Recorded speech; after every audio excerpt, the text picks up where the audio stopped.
Radio Publique Africaine.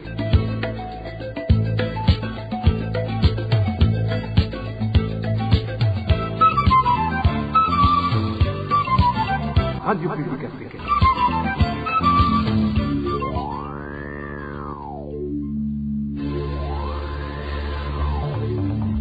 C'est le moment de suivre le journal parlé en français.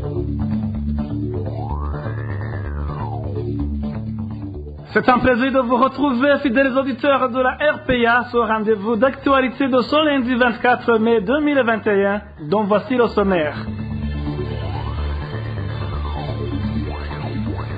Au chapitre sécurité, une femme de la sous-Corinne Guesero, Corinne Ruvumu, en commune Kiganda de la province Muramvya, a été sauvagement assassinée la nuit de ce dimanche. Une autre personne a été également tuée, fusillée par des militaires le matin de ce lundi sur la colline de Nyamitanga, commune Buganda de la province Cibitoke. Des éléments du Front de Libération Nationale du Rwanda, FLN en sigle, en provenance du Burundi, ont mené la nuit de ce dimanche une attaque sur la frontière rwando-burundaise, annonce faite par l'armée rwandaise RDF. Les dirigeants du parti au pouvoir, le CNDD-FDD, reconnaissent l'inaction de la justice burundaise. Dans son magazine, vous allez écouter les propos de Joseph Nakirutimana. Il est le secrétaire général adjoint du parti de l'EG. Onésime de Chimagize à la présentation. Tout de suite, le développement.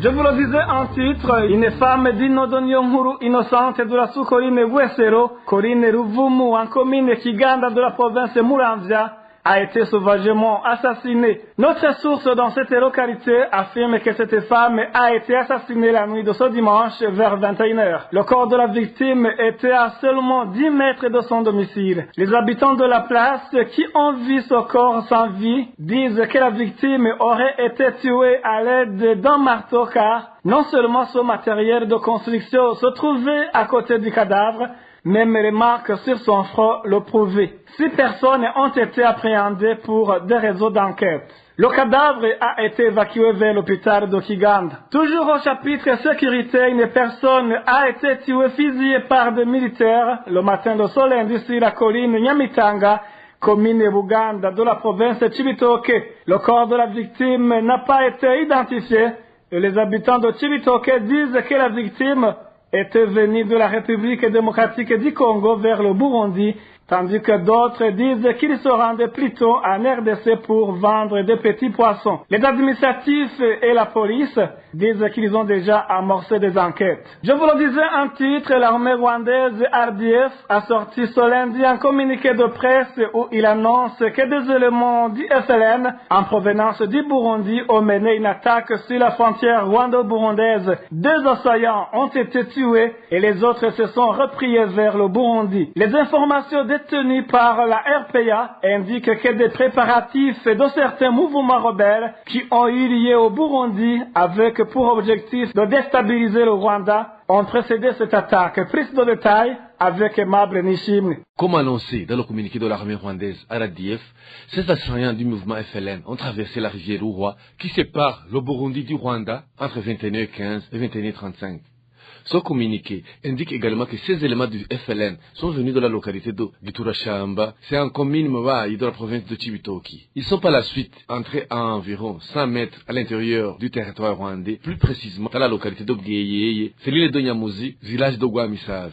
La RDF indique qu'elle a tendu une embuscade à ce groupe et 2 d'entre eux ont été tués, ainsi que des matériels militaires saisis. Il s'agit notamment d'une mitraillette, 7 chargeurs, une grenade tortue, une antenne d'une radio Motorola et 2 uniformes de l'armée burundaise. Les rescapés assaillants se sont repliés vers le Burundi après avoir traversé la rivière Roi, indique toujours le communiqué de l'armée burundaise. Selon des informations que la RPA détient, cette attaque a suivi des préparatifs visant à perturber la sécurité du Rwanda qui se sont déroulés au Burundi. Ces informations font savoir qu'il y a 2 semaines, une réunion s'est tenue en province de Muyinga, frontalière avec la Tanzanie, entre des cadres du mouvement FLN ainsi qu'un groupe de personnes venues de l'Ouganda. Une source de la RPA au sein des forces de l'ordre indique que, même si elle n'a pas pu identifier tous les membres du groupe venus de l'Ouganda, elle a reconnu certains d'entre eux qui sont des membres du mouvement RNC hostile au gouvernement rwandais. Cette même source de la RPA révèle que, dans cette réunion, il était question de se préparer pour mener des attaques ensemble au Rwanda. La situation est ainsi alors que Certaines informations parlent également d'autres réunions de son genre se seraient tenues dans certains pays de l'Europe, de l'Afrique, dans le seul objectif de mener des attaques contre le Rwanda. Les informations qui nous sont parvenues indiquent que les éléments de FLN qui se sont repliés vers le Burundi se seraient dirigés vers l'opposition située dans la Kibira du côté des provinces de Cibitoke et Kayanza. Vous saurez aussi que certaines informations confirment la présence à Bujumbura de certains cadres du mouvement FLN qui résideraient dans les quartiers de Kigobe et Kajaga. Du côté du gouvernement burundais et de l'armée burundaise, aucune réaction n'est encore sortie jusqu'à l'heure actuelle. 7 personnes ont été assassinées dans différentes localités du pays la semaine écoulée. Parmi ces victimes, 2 ont été décapitées. Le bilan hebdomadaire de la sécurité avec Eroge Kwizera. Ce dimanche 23 mai, le corps d'une femme de la colline Kabere, commune Mabayi, de la province Cibitoke, a été découvert sur les rives de la rivière Nyamagana. Âgé de 35 ans, Pascazima Wenimana aurait été abusé sexuellement par ses meurtriers. Dimwe Sero, de témoins oculaires, elle était veuve et mère de 5 enfants. Un corps sans vie de noms non encore identifiés a été découvert ce samedi à Nyamitanga, en commune Buganda, de la province Cibitoke. Son corps gisait à la 4e transversale à quelques 50 mètres de la rivière Rusizi. Le décès était énorme. Selon des témoins oculaires, le corps de la victime était ligoté et couvert de sang. Les administratifs ont aussitôt ordonné l'enterrement de son corps. En province Muyinga, un certain Diomède Naishimie a été tué à coups de machette par des veilleurs de Ricode Kobero en commune Butihinda mercredi dernier. Selon les habitants de Butihinda, la victime faisait partie d'un groupe de bandits armés qui s'apprêtait à commettre un vol au sein de cette microfinance. Le même jour, un certain Damier Nyonzima a également été tué à coups de machette par des voleurs qui tentaient de voler des vaches en commune Nyabiraba, dans la province de Bujumbura. Des voleurs ont été capturés par la police. Toujours mercredi, une femme du nom de Philomène Raviarimana a été tuée, décapitée par son domestique sur la colline d'Italamukan, commune Burambi, de la province de Rumonge. Le motif de cet assassinat reste inconnu. L'auteur a été arrêté par la police. Mardi dernier, un corps sans vie de motard a été découvert tout près de la rivière Sigouviaye. C'est en commune et province de Bururi. Nos sources à Bururi, la victime a été décapitée par des personnes non encore identifiées. 4 personnes ont été par la suite arrêtées pour des réseaux d'enquête. Dans la province de Moaro, un certain Dismas Ngenda Kuriyo a été fusillé par un groupe d'hommes armés mardi dernier. Selon des sources sur place, ce groupe avait l'intention de cambrioler le bureau postal de Ndava. Ce groupe de voleurs n'a pas non plus été identifié. Eh bien, merci à toi, Eloge Kwizera. Le régime Ndayishimiye veut une chose et son contraire. Le gouvernement du Burundi s'est récemment désengagé dans la prévention du génocide et d'autres crimes connexes au moment où le même gouvernement joue la carte de l'avancée de la situation des droits de l'homme dans sa lutte acharnée à briguer la levée des sanctions internationales prises à son égard. Pourtant, tous les documents que le Burundi a ratifiés à son entrée dans les institutions tant régionales que planétaires prônent la prévention et la lutte contre ces crimes d'ordre international. Quelques points pour éclaircir ce double jeu avec Elvis Nyomungere. Depuis l'investiture de Varis Ndayishimiye, le gouvernement du Burundi a amorcé une stratégie diplomatique avec l'ultime ambition de décrocher la levée des sanctions internationales, surtout économiques, prises depuis 2016 suite aux violations graves des droits de l'homme. Et pour ce faire, l'objectif est de remporter le jackpot tant attendu et comme pour jeter de la poutre aux yeux de la communauté internationale. Le chef de la diplomatie burundaise, Albert Shingiro, prône les positions de la situation sécuritaire et des droits de l'homme. Pour lui, la communauté internationale et surtout l'Union européenne devrait encore une fois accorder une seconde chance à son nouveau gouvernement compte tenu du pas déjà franchi en matière de lutte contre ces abus qualifiés de crimes contre l'humanité. Paradoxalement, la représentation du Burundi au sein de l'ONU, qui se trouve sous la tutelle d'Albert Shingiro, a décidé de se dégager de la lutte et de la prévention du génocide, des crimes de guerre, du nettoyage ethnique et des crimes contre l'humanité, des crimes atroces dont la prévention, selon l'ONU, requiert une solidarité des États membres, y compris le Burundi.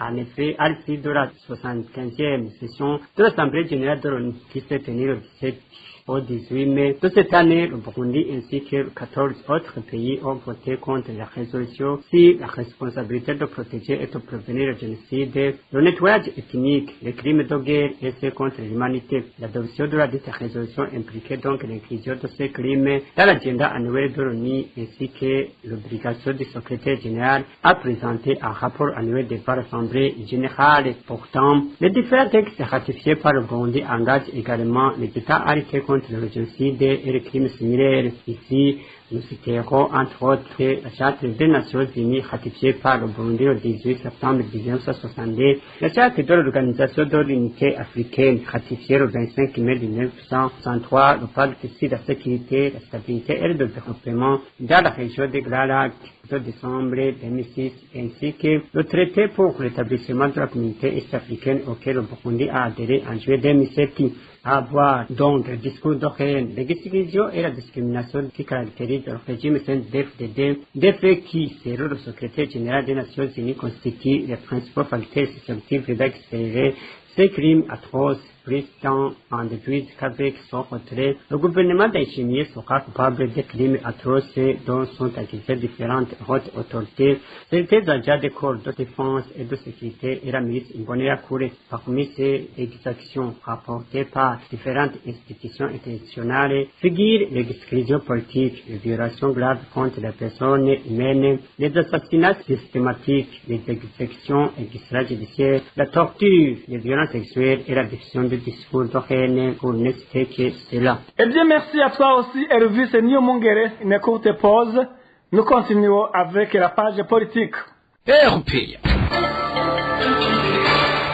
Les dirigeants du parti au pouvoir, le CNDD-FDD, reconnaissent l'inaction de la justice burundaise. Dans une descente en commune Butihinda de la province Muyinga samedi dernier, le secrétaire général adjoint du parti de l'Aigre a lié cette inertie de l'appareil judiciaire à la grande corruption du personnel de ce secteur. Joseph Nhakirutimana d'annoncer que le parti au pouvoir ouvre une campagne dite d'identification des fonctionnaires de l'État qui œuvrent contre le développement du pays. Suivez plutôt Joseph Nhakirutimana.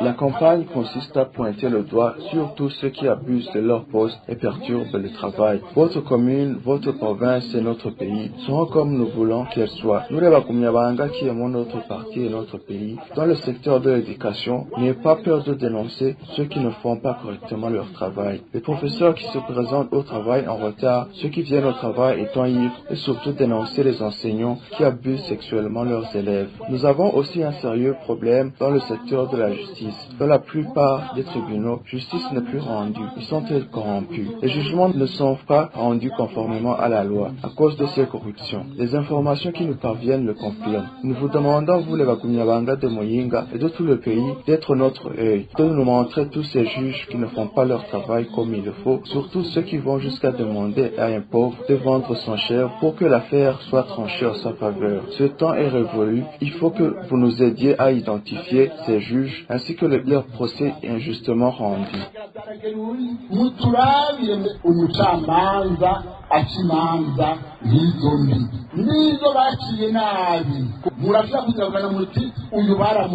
Cette campagne vise aussi les administratifs et agents des forces de l'ordre et de sécurité. Joseph Nhakirutimana a demandé à la population de les aider à bien mener cette campagne en dénonçant ceux qui violent leurs droits. Encore une fois, le secrétaire général adjoint du CNDD-FDD.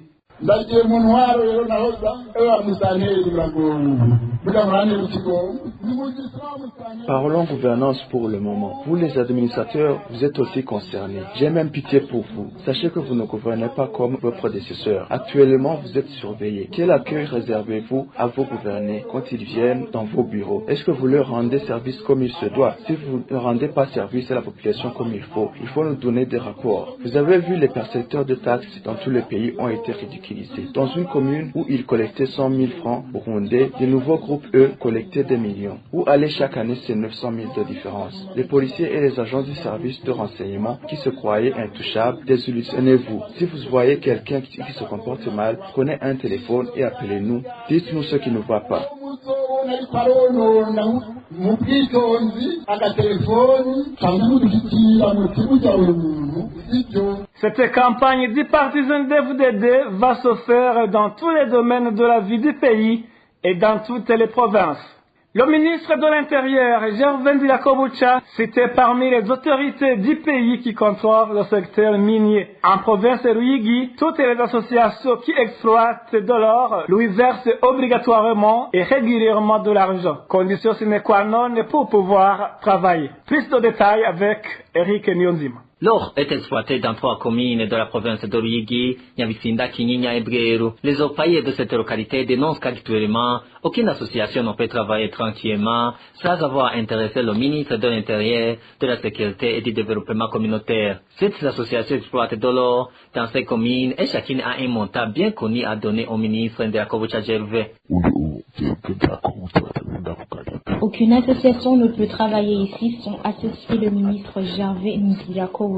Après l'extraction de l'or et la vente, si chacun des présidents des associations obtient 2 millions, c'est automatique que le ministre obtienne lui aussi les 2 millions. Et il n'a pas besoin de se déplacer. Chaque président verse sur le compte. Il a des gens qui lui font rapport sur toutes les activités. D'ailleurs, tu ne peux pas te hasarder à travailler sans son autorisation.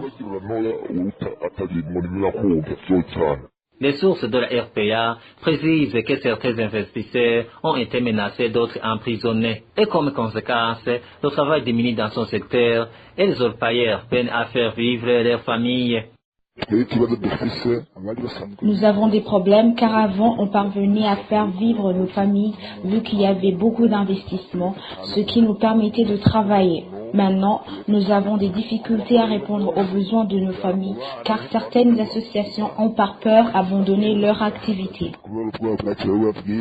Cette population demande aux autorités comme le ministre Ndirakobucha Gervais de cesser de vouloir avoir la main mise surtout que c'est le petit peuple qui en souffre beaucoup plus. La rédaction de la RPA a essayé de joindre le ministre Ndirakobucha Gervais sans y parvenir, de même que la gouverneure de Ruyigi et Mélancienne Tabou. Eh bien, merci à toi aussi, Eric Nyonzima, toujours en page de gouvernance. Les attestations de service ne seront plus désormais délivrées aux employés de la mutuelle de la fonction publique pour la demande de petits crédits à la banque dit découvert. Ceci transparaît dans une note d'information sortie le 5 mai 2021 par la directrice générale de la mutuelle. À travers cette annonce, Annonciate Sendazirasa souligne que si les banques ne font plus confiance à ces employés de la mutuelle pour leur accorder des découvertes, ils n'auront alors qu'à se rendre ailleurs. Dans cette note, il est également spécifié que les attestations de service ne seront délivrées qu'à des fins purement administratives. Au lieu de prendre des mesures qui n'avantagent pas les employés, le directeur général de la mutuelle devrait plutôt voir comment améliorer le salaire pour que ces employés n'aillent plus demander des découvertes bancaires. Réaction du président de FOSC, Vitar Shimirimana, qui interpelle aussi les employés de la mutuelle à se lever comme un seul homme pour défendre le respect des textes régissant le travail. Suivez plutôt Vitar Shimirimana, il est le délégué général de FOSC. La note d'information adressée au personnel de la mutuelle de la fonction publique du Burundi, c'est une note bizarre en ce sens qu'elle prévoit que désormais l'attestation de service à des fins de demande de découvert bancaire ne serait plus donnée aux demandeurs et ceci nous fait réfléchir sur un nombre de questions. D'abord, pourquoi est-ce que les travailleurs demandent le découvert? La réponse est évidente, c'est parce qu'ils n'ont pas assez de salaire et le salaire que l'employeur les donne ne parvient pas à subvenir aux besoins éprouvés par les travailleurs. En deuxième lieu, le fait de dire aux travailleurs que si les banques ne leur font plus confiance, qu'ils doivent aller ailleurs, c'est une arrogance exprimée à l'endroit du personnel, et le personnel qui concourt à la vie de l'entreprise, que l'entreprise ne vit pas parce qu'il y a uniquement les lois ou la volonté de l'employeur. Ce sont les travailleurs qui apportent la main d'œuvre, qui apportent leur force, leur tête et qui concourent à la réussite de l'entreprise commune. Et ce qui devrait être fait, c'est de renforcer ou d'amorcer le dialogue entre les travailleurs et l'employeur. Et ceci ne sera jamais servi sur un plateau d'or. Il faut que les travailleurs se lèvent et défendent leurs droits. Et nous demandons ainsi aux travailleurs d'approcher l'employeur et de discuter de ces questions, quitte à améliorer les conditions de vie et de travail. Il en va de la vie et de la pérennité de ce service. Il en va de la vie et du bien-être des travailleurs, mais aussi de la stabilité des services, ce qui ne devrait pas déplaire à l'employeur. C'est la déception totale chez le personnel de l'ex-société de gestion des stations de lavage Sogestar Kirimiro, car le tribunal du travail de la région centre-est du pays, qui a siégé aujourd'hui, a reporté le procès en date du 28 juillet 2021. Ces anciens employés de la dite société ont porté plainte auprès du tribunal réclamant 19 mois d'arriérés salariaux. Notre source à Gitega affirme que seule la partie plaignante s'est présentée à l'audience. Les anciens travailleurs dénoncent ce comportement, disant que les actionnaires se sont absentés pour faire traîner le jugement. Une courte pause, nous poursuivons avec la page Droits de l'homme. Sous l'effet des pressions économiques et sociales engendrées par la pandémie de Covid-19, les droits des femmes et filles dans tous les secteurs de la vie se sont sensiblement dégradés. Il est donc nécessaire aujourd'hui de mobiliser la conscience de tout un chacun pour lutter contre ces violences basées sur le genre exacerbées par la Covid-19. Ceci est un message du MFFPS, Mouvement des femmes et filles pour la paix et la sécurité au Burundi.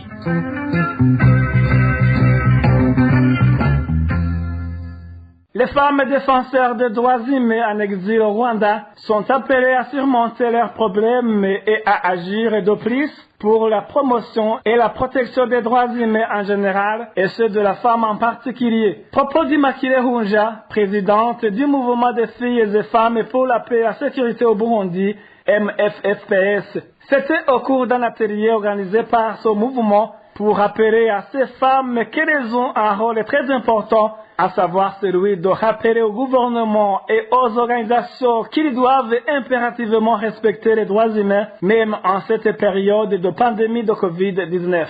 Aujourd'hui, nous avons rencontré spécifiquement les femmes défenseurs des droits humains. Pourquoi? Parce que cette catégorie de femmes et filles, au-delà des problèmes et des défis qu'ils rencontrent comme femmes, mères, épouses, elles doivent continuer constamment, malgré le contexte difficile, le contexte d'exil, le contexte de pauvreté, de chômage, de manque de moyens, donc de continuer à défendre les droits de l'homme partout, que ce soit en exil, donner toujours le message pour la protection des droits.